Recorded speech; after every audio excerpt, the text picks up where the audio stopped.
Bonjour, bienvenue sur Canal Turf. Nous allons bien évidemment parler du quintet de ce soir sur l'hippodrome de Vincennes. On sera sur un parcours de 2850 mètres sur la petite piste, mais également des jours sans gagnant, 100% gagnant du PMU. Vous le savez, lorsque vous validez des combinaisons d'un certain montant au PMU, vous récupérez à la fin de la promotion des bonus proportionnels à la somme d'argent que vous avez validée. Je vous rappelle un peu la règle. Je joue entre 6 et 10 euros, je récupère 1,5 €. Je joue entre 10 et 25 euros, je récupère 3 euros. Entre 25 et 50 euros, 7,50 €.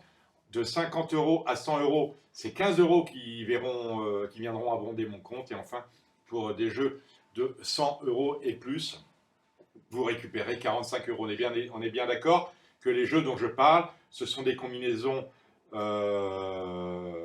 combinées ou en champ réduit. Autrement dit, si je joue 5 quintés unitaires, je ne touche pas d'abondement. Voilà. Et bien évidemment, c'est là l'intérêt du jeu, c'est que c'est cumulable. Si vous faites par exemple 2 paris à 112 euros, vous recevrez 90 euros de bonification. Donc c'est intéressant. Le quintet dont je vais vous parler, c'est le prix Ophélia. C'est une course qui réunit des chevaux âgés de 6 et 7 ans. C'est pas terrible. Il ne faut pas qu'ils aient gagné 225 000 euros avec un recul à 115 000 euros. Il va y avoir deux favoris dans la course, le As, l'As et le 11. Alors c'est là où je suis très inquiet, où j'ai tort, où j'ai raison. Il y aura deux écoles, mais je ne veux ni de l'un ni de l'autre. Je ne veux pas du 11 de Vivien, parce qu'il me semble que même s'il est très joué, c'est le favori à la cote, c'est le favori de bon nombre de mes confrères. Je n'ai rien vu dans son papier qui l'autorise à jouer un premier rôle ici. Pis que cela, il débute sur la petite piste de Vincennes, et j'aurais préféré, très honnêtement, un autre driver que M. Chevrier, contre lequel je n'ai rien, mais un quintet, c'est une histoire de pilote confirmé.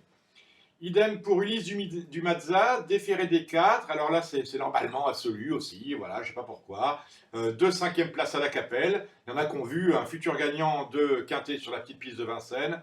Honnêtement, pas moi, même s'il est déféré des 4. Pour tout vous dire, il n'a pas été revu sur la petite piste de Vincennes depuis 2013. Il s'y était produit 2 fois, et 2 fois, il avait été disqualifié. Et on ne peut pas dire que ce jour-là, après cette disqualification, il avait montré une classe absolument extraordinaire. Donc vous voyez, l'As et le 11, qui seront les deux grands favoris de notre histoire, j'ai envie de vous conseiller de les éliminer. Ça passe ou ça casse, mais on sait que le soir, à Vincennes, eh bien, les surprises ne manquent pas. L'absence de ces deux chevaux-là dans nos combinaisons nous permettra de gagner beaucoup d'argent. On va descendre ensemble les différents protagonistes de l'épreuve que j'ai retenus. Donc là, j'ai éliminé. J'aime beaucoup Versace, entraîné par Julien Raffestin, confié à Jean-Michel Bazir. Là, on a de vraies performances récentes intéressantes, et notamment une 3e place à Vincennes. Et si je regarde ses performances sur la petite piste, je note qu'il a gagné en avril 2014 sur ce parcours. Donc c'est intéressant, c'est un cheval qui était très joué, c'est normal, c'est l'effet Bazir, mais on retient.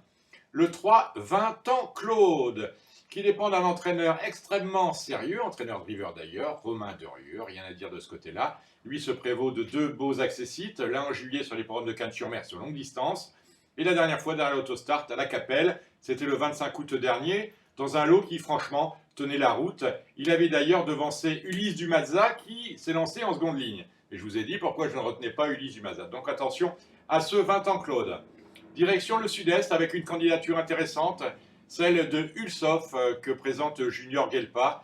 On débute à Vincennes, mais les performances dans le sud sont très intéressantes, très bonnes d'ailleurs, à Cannes-sur-Mer, 4e en dernier lieu. Des places nombreuses à Cannes-sur-Mer lors de ces 4 dernières courses. Une victoire à Marseille-Livo qui succédera à une 5e place, donc un cheval en forme qui ne vient pas ici pour faire du tourisme. On note d'ailleurs qu'il est déféré des 4, ce qui ne lui arrive pas à tous les voyages. Le 5 Ufanjo, à mon avis, surclassé ici, on élimine. Attention à Value de Love, qui lui reste sur une 2e place à Laval. Très belle chance. J'aime franchement beaucoup le 207 Volcan de Jaudray, parce que là, on est allé chercher un vrai driver, en la personne de Mathieu Abrivard, et surtout, on a un spécialiste de la petite piste. Imaginez qu'il a couru 2 fois au mois de mai sur ce parcours et qu'à chaque fois, il a pris des accessites.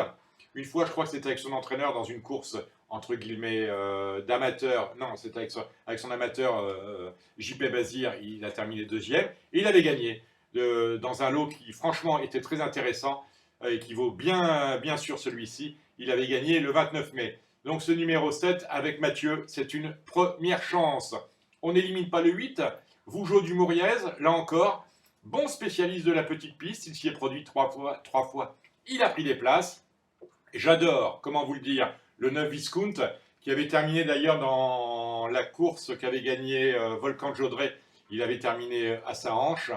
Alors Stéphane Schoenhoven, je ne le connais pas, mais il se débrouille très bien avec ce cheval. On note que la symbiose entre Viscount et M. Schoenhoven est excellente, donc on retient.